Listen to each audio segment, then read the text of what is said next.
When we talk about why people treat us the way they do, we often point outward. We say, they don't respect me, or they dismiss me. But let me tell you something that may sound uncomfortable at first. The way others treat you is often a direct reflection of the way you treat yourself. The dialogue running in your mind every single day quietly sets the tone for how the world responds to you. If that dialogue is full of self-doubt, self-criticism, and constant comparison, you unconsciously carry that energy into every interaction, and people mirror it back to you. Think about it. If every morning you wake up and tell yourself, "I'm not good enough," that message doesn't stay private. It seeps into your posture, your tone, your eyes, even the way you walk into a room. The mind may whisper these thoughts silently, but the body broadcasts them loudly. People sense it, and without even realizing it, they treat you in ways that confirm the story you've already been telling yourself. In psychology, this is called a self-fulfilling prophecy, but spiritually, it is simply the truth that energy attracts energy. Now imagine the opposite. Imagine waking up and replacing that harsh inner critic with a compassionate inner coach. Instead of saying, "I can't," you whisper to yourself, "I will try." Instead of saying, "I'm not worthy," you affirm, "I am enough." It may sound simple, even cliché, but the shift it creates is profound. You begin to carry yourself differently, not with arrogance, but with a grounded self-respect. And the world notices. People start to listen when you speak, they pause before dismissing your opinions, and they handle you with the same dignity you have begun to handle yourself. This isn't about toxic positivity. It isn't about standing in the mirror and chanting words you don't believe. It's about consciously interrupting the old patterns of self-sabotage and choosing language that supports your growth instead of tearing it down. You see, the inner dialogue is like a lens. If the lens is dirty, no matter how beautiful the picture on the other side, you won't see it clearly. But when the lens is clean, you perceive yourself and the world more truthfully, and here's the deeper truth. People don't see you as you are. They see you as you see yourself. If you consistently broadcast insecurity, they will treat you as fragile. If you consistently broadcast confidence, they will treat you as strong. This is why the work begins not with changing them, but with transforming the voice inside you. Of course, this transformation takes practice. The mind has been conditioned for years, sometimes decades, to operate in cycles of doubt. It will resist at first. You will catch yourself slipping back into the old voice, but that's the beauty of awareness. You can stop mid-sentence, correct yourself, and choose differently. Over time, the new dialogue becomes the default, and the old voice loses its power. There is also something liberating about this process. When you master your inner dialogue, you no longer depend on the world to affirm you. You don't wait for compliments to feel valuable. You don't need applause to feel worthy. Instead, your self-respect becomes self-sustaining, and that is what people respect most. Because the truth is, people trust those who trust themselves. So if you want to change the way others treat you, start by changing the way you speak to yourself. It is the quiet revolution that no one sees, but everyone feels. And when you finally learn to converse with yourself in a tone of respect, compassion, and belief, you will notice something remarkable. The world will adjust its tone to match yours. Because the voice you carry within becomes the echo you hear from others. We live in a world that constantly tells us to respond, to react, to defend ourselves the moment we feel challenged. The culture of quick replies, of proving our point, has convinced us that silence is weakness, that if we don't speak immediately, we somehow lose ground. But the truth is quite the opposite. Silence, when it is chosen intentionally, is one of the most powerful responses you can offer. It is not absence, it is not emptiness. Silence is presence without noise, strength without aggression, and clarity without distraction. When someone disrespects you, your first instinct may be to explain, to argue, or to retaliate. But here is what happens when you meet their chaos with silence. You deny them the fuel they are looking for. You refuse to step onto their stage, and in that moment something remarkable occurs. The power dynamic shifts. The one who expected control suddenly feels unsettled because silence cannot be manipulated. Words can be twisted, but silence leaves nothing to attack. Philosophers have long understood this. They taught that silence is not passive. It is active self-mastery. The Stoics, for instance, believed that the ability to pause, to withhold immediate reaction, was the mark of inner strength. In modern psychology, we know that silence allows the nervous system to regulate itself. When you refrain from instant reaction, you interrupt the cycle of escalation, giving both yourself and the other person space to breathe. What looks like restraint on the outside is actually wisdom on the inside. Now, silence is not about shrinking.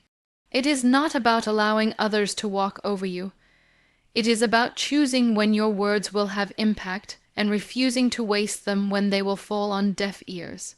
Have you noticed how people listen differently to the one who speaks rarely but with weight?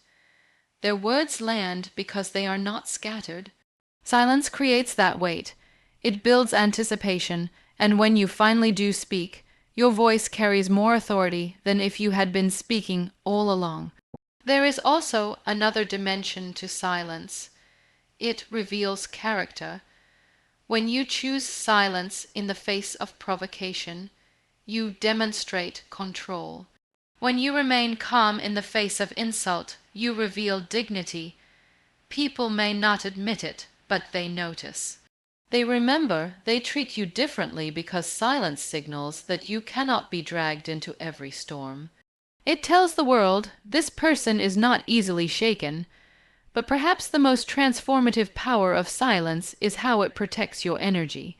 Every time you engage in unnecessary conflict, you hand over a piece of yourself, your peace, your focus, your time. Silence guards those treasures.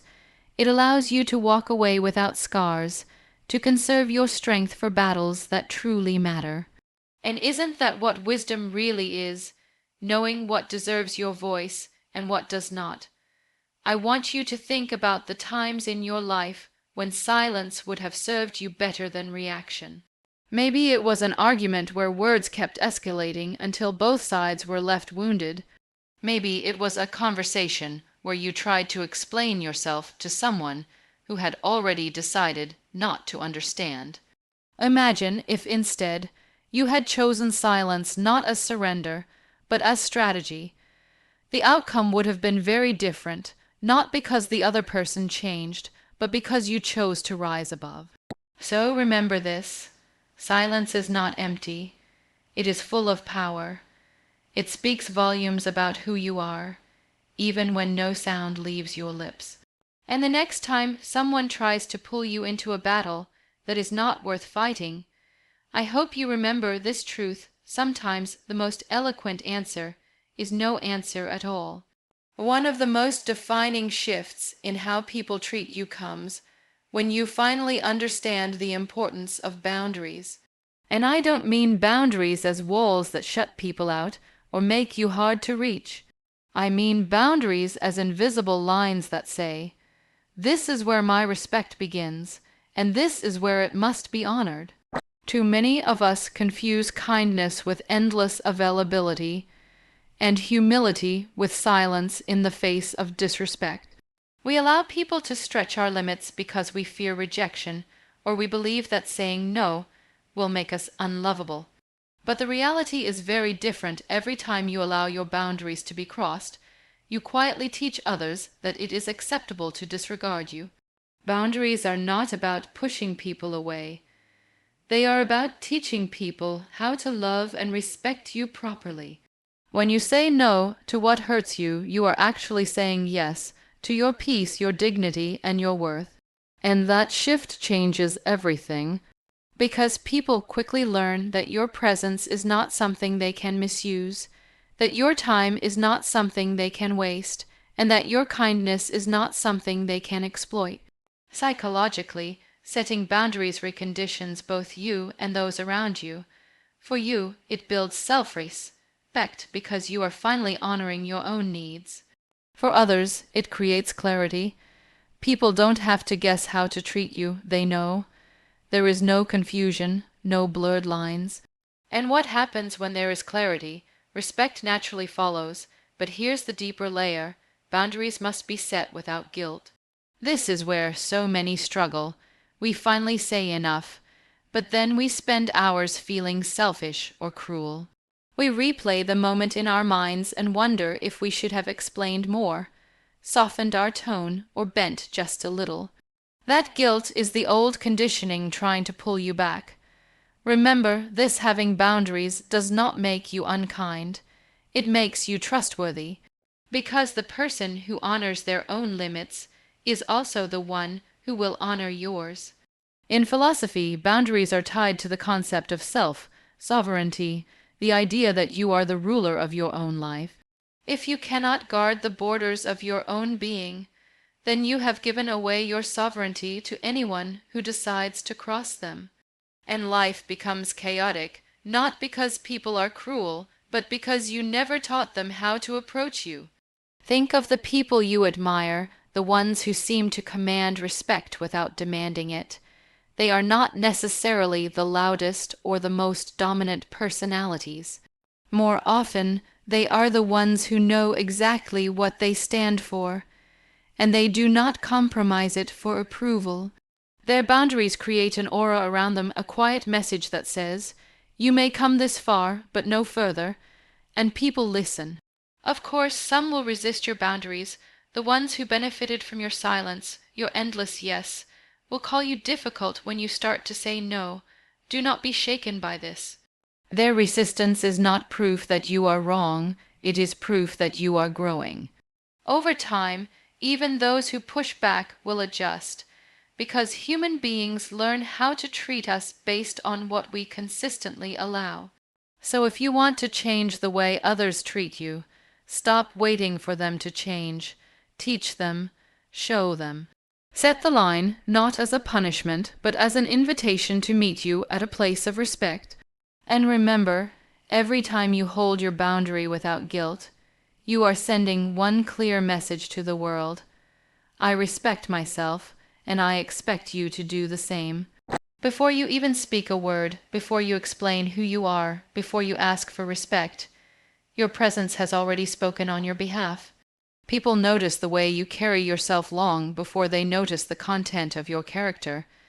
This is not about vanity, and it is not about appearances in the shallow sense. It is about the subtle but powerful signals you send through your posture, your gestures, your tone, and your eye contact. Presence is a silent language, and whether you are aware of it or not, you are always speaking it. Think about it. You walk into a room with your shoulders slouched, eyes cast down, voice hesitant, and energy withdrawn. Even without meaning to, you have told the world that you are unsure of yourself. People respond to that energy not because they are cruel, but because human beings are wired to read nonverbal cues. We sense insecurity just as easily as we sense confidence. And if your presence tells the story of uncertainty, others will treat you accordingly.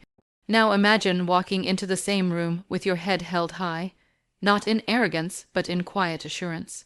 Your posture is open, your eye contact steady, your movements calm. You are not loud, but you are grounded. That presence tells the world, this person values themselves, and people rise to meet that level of value. They pause, they listen, they take you seriously without you needing to demand it. Psychologists have studied this extensively, and the evidence is clear. Nonverbal communication often carries more weight than the words we say. Your presence can either reinforce your words or contradict them. If you say, "I deserve respect," but your posture communicates defeat, people will believe your body more than your mouth. The body cannot lie. That is why cultivating presence is not about learning tricks or faking confidence. It is about aligning your inner state with your outer expression. And here is the deeper truth: presence is born from self-respect. When you believe in your worth, your body reflects it naturally. You don't have to memorize gestures or rehearse expressions. Confidence doesn't need performance, it needs authenticity. When you stand tall, you are simply allowing your body to mirror the dignity you already feel inside. And if you struggle to feel it, the practice can work in reverse. Start with the body, straighten your posture, hold eye contact, breathe deeply. These small physical choices send signals to your brain that reinforce confidence, and slowly they reshape the way you feel about yourself. Presence also requires stillness. Notice the difference between someone who fidgets, rushes their words, and avoids eye contact, and someone who allows pauses, speaks with calm rhythm, and remains steady. Stillness communicates control. It shows that you are not at the mercy of the moment, but fully rooted within it. And people respect those who are unshaken. Of course, presence is not about perfection. It is not about being the most attractive person in the room or the loudest voice at the table. True presence is deeper than that. It is about alignment. It is about being so centered in who you are that others cannot help but notice the gravity of your being. When you carry yourself with poise, people treat you differently not because you demanded respect, but because you embodied it. So the next time you walk into a room, remember this: your presence speaks before your words do. Carry yourself in a way that reflects the respect you expect, and the world will begin to echo it back to you. Because in the end, people don't just hear who you are, they feel it in your presence. ChatGPT said, one of the quietest but most transformative shifts you can make in life is to free yourself from the constant hunger for validation. It may sound simple, but if you reflect honestly, you will see how deeply this desire runs in all of us. From childhood, we are conditioned to look outward for approval: parents, teachers, friends, society itself. We are praised when we please others, and we are criticized when we step out of line.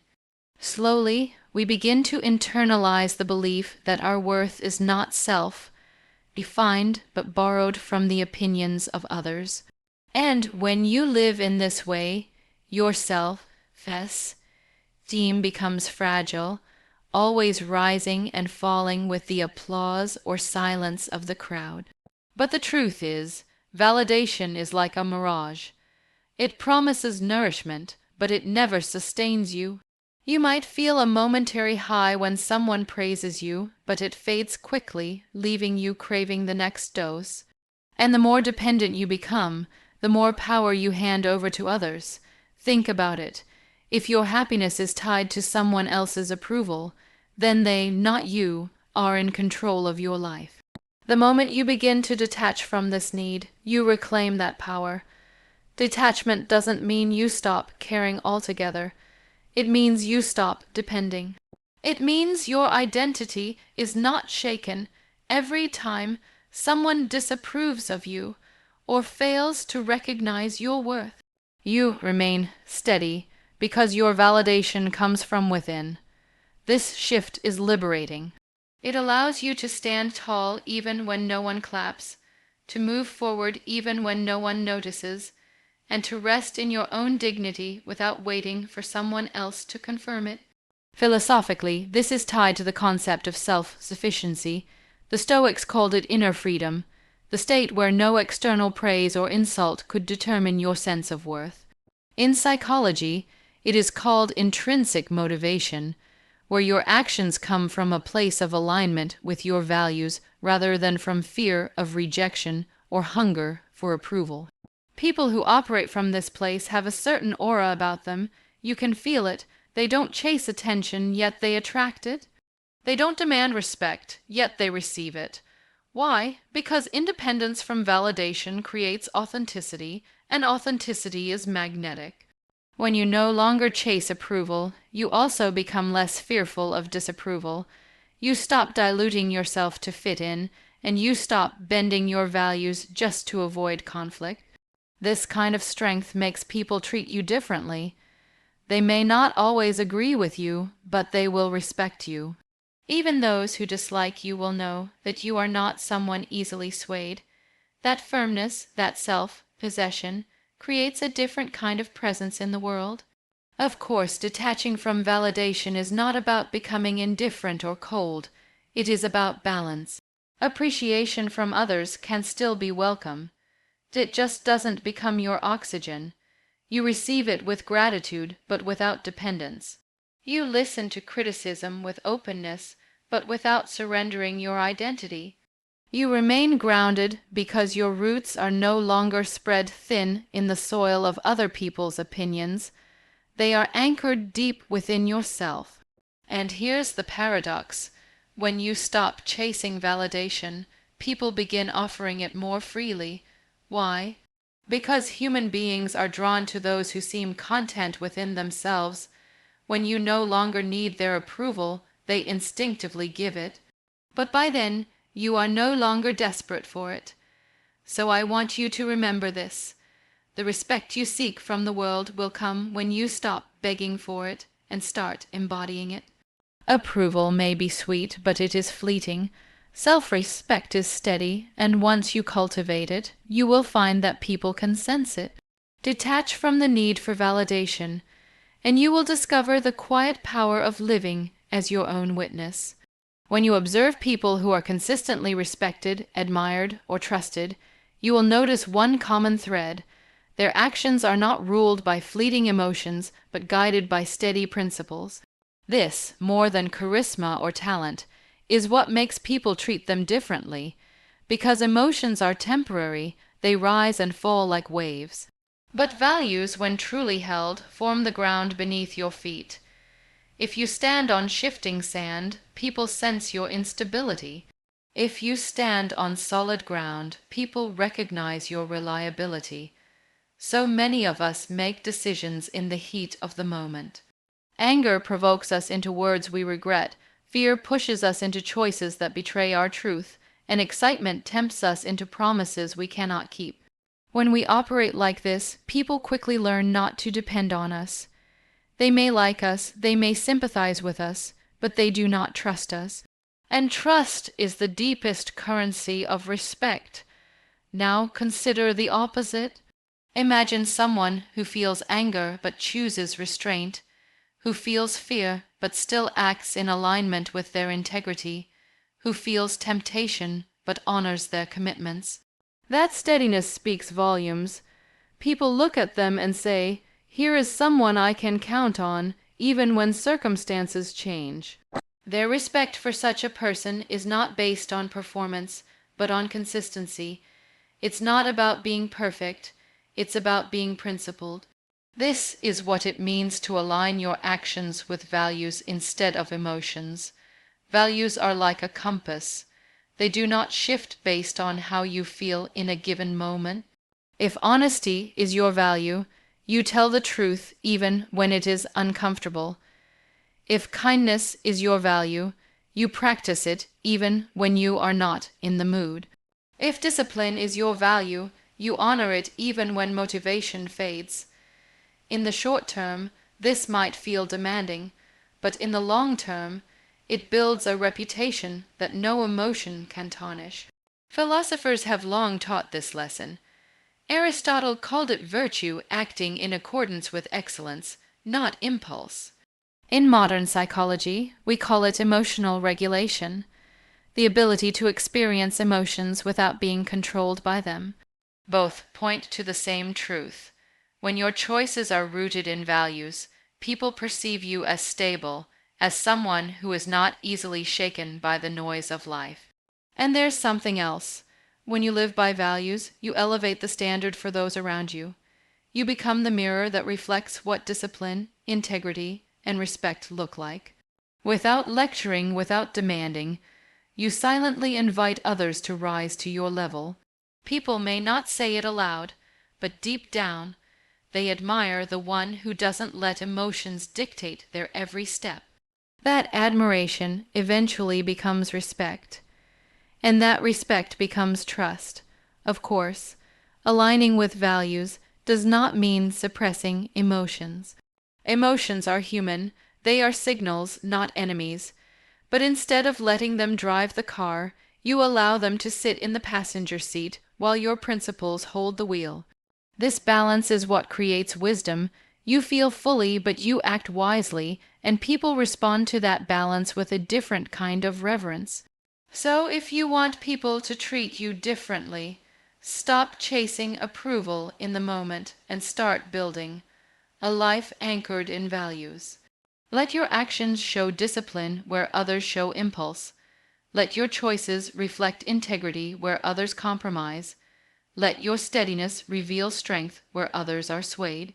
Because in the end, people may forget your words, they may forget your emotions, but they will never forget the consistency of a life lived by values. And when you choose values over emotions, you don't just earn respect, you become the standard others measure respect by.